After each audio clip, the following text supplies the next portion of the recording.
We live in a society that values music. Music can entertain others. It can bring people together. Music brings people joy. As a songwriter, I love music. I write songs because I have an important message that needs to be spread to a community. I write so people will listen. People do listen. Messages are heard. Good messages are heard, but negative messages are also heard. And there are plenty today in our music, especially stereotypes about women or degrading sexual content. Some songs objectify women, saying that they are worthless for anything other than sex. Other songs perpetuate common sexist stereotypes. Both of these messages are powerful, and both of these messages are bad. How did they start? What's the big problem? How do we stop it? The first root cause is male dominance in our society. Our society tends to believe that men are more powerful than women.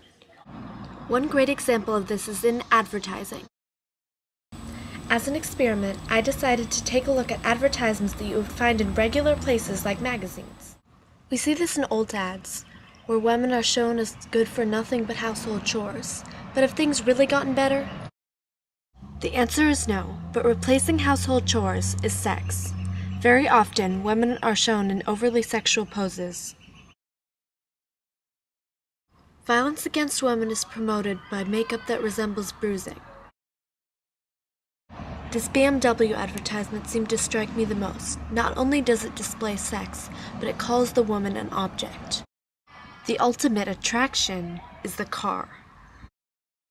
So what? Little children don't even look at these, do they? Well, that's not the case.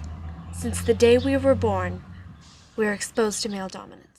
And that leaves us with our second root cause: exposure to these stereotypes from a very young age. It all starts the day we were born. If you were a boy, you were most likely given a blue hat. If you were a girl, you were most likely given a pink hat. Just by observing the design and colors of toddler clothing, we can understand what the world wants for boys and girls. For the girls' clothes, you're going to see a lot of frills and pink and stuff that's made to look pretty, and there's this idea that girls can't do the hard work, and so the boys have the clothes that are made for the hard work, but that's not true, and I think that the world needs to know that. To explore this idea in depth, I observed two aisles in a Target store: the girls' toys aisle and the boys' toys aisle. In the girls' aisle, I found dolls, styling kits, and lots of pink. In the boys' aisle, I found a lot of blue, guns and action figures, as well as other toys that seemed to send a message of power, a message of violence. The third root cause is exportation of our media. The United States is the largest exporter of media. That means that women across the world are being affected by the media we export. With YouTube being one of the most popular ways teenagers spend their time online, music videos are also very popular.